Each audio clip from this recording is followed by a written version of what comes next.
refinery full of gas.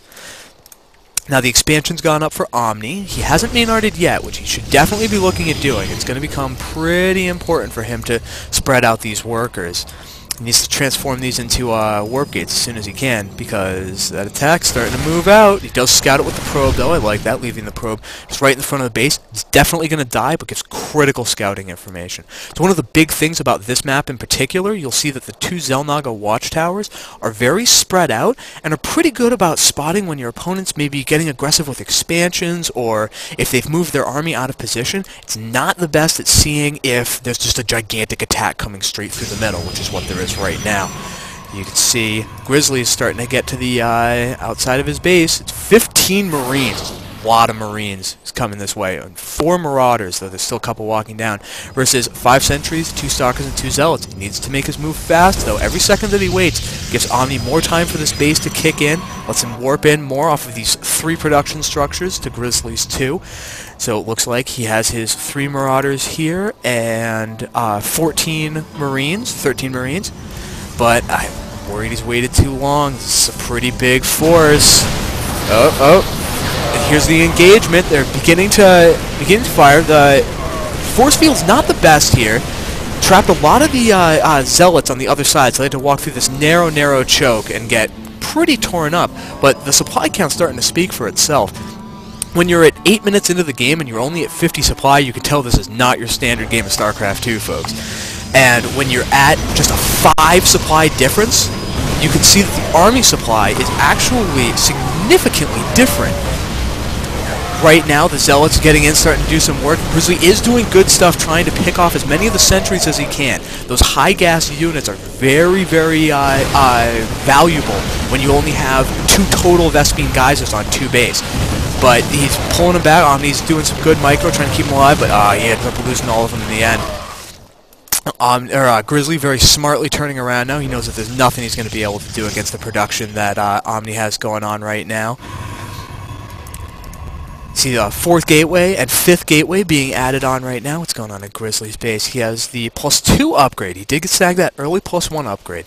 The upgrades are a very interesting thing in this variant as well, in that when you have, say, like, I don't know, 15 Marauders, it's always worth it to get +1, because the cost of getting the extra, or the cost of the upgrade is overwhelmingly paid out in the extra damage that those Marauders get. But wait a minute, sorry, I'm being distracted by, looks like there's a fight going on here, because he's trying to get up a bunker, but it gets denied by these Stalkers. Though Omni's going to have to look out. These Marauders are very powerful, good target fire, trying to bring him down, but these Marines are starting to go to work. There's the Zealot warp in, trying to just get a little bit of a meat shield in front of his very valuable Stalkers. Grizzly's posturing back and forth. He needs to get an SCV on that bunker. He really wants that to finish. Where's the... Oh no, what happened to Stim? Did he... Oh no, he got combat shields first. Oh, that was my mistake. I thought that he was going for Stim first. I just assumed it. No, okay. So now that the bunker's done, that early aggression's definitely going to be shut down, and you can see that Omni's just heading back home. But anyway, back to the point I was making. When you have like 15 Marauders, the damage from the upgrade pays for itself very quickly. But when you have, say, like 6 Marauders, it might be that that 100 gas would have just been better to go up to 10 Marauders instead of those 6. So the small units make you pay a lot more attention to exactly what are you getting out of each upgrade, instead of I should just get all the upgrades every time, because I'll definitely have enough units for it to be instantly worthwhile. Another interesting thing that Grizzly's done is he just built the command center in place. It's another thing I noticed with this variant is that the command center being in place is a lot more important than transforming it into the orbital immediately. So I'll see people build the command center in their base and float it over immediately, because getting the workers to these mineral patches is more important than the energy that you would get from just having it be an orbital that much faster. But we see that a medevac production is starting. He's still only on the 2 rack. He's starting his 3rd, getting the Ghost Academy and the Mobius Reactor. Excellent decision, as always, against Protoss. Fortunately, he has maxed out on the upgrades he's able to get, so not going to be making too much extra progress there. But Omni has knocked down the backdoor rocks, and that leads to a mineral-only base, which is a definite risk versus reward thing. It's moderately easy base to take. You can leave your army right about here and defend both it and your natural, though if they go for some two-prong aggression, there is the choke right here, and then a further choke right up here. It'd be a little easier if they'd revealed it right now, but and so if you wall that off against, say, Zerg, you can definitely get some good map control. It lets you take a fourth pretty easily, but you can risk being pulled apart depending on where you take your base. But Omni already up on his third base, which he has had, not for a super long time, but for a little bit.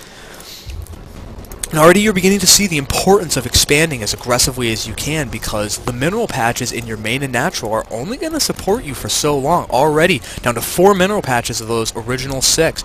Already down to 500 gas in that refinery. It's mining out incredibly quickly.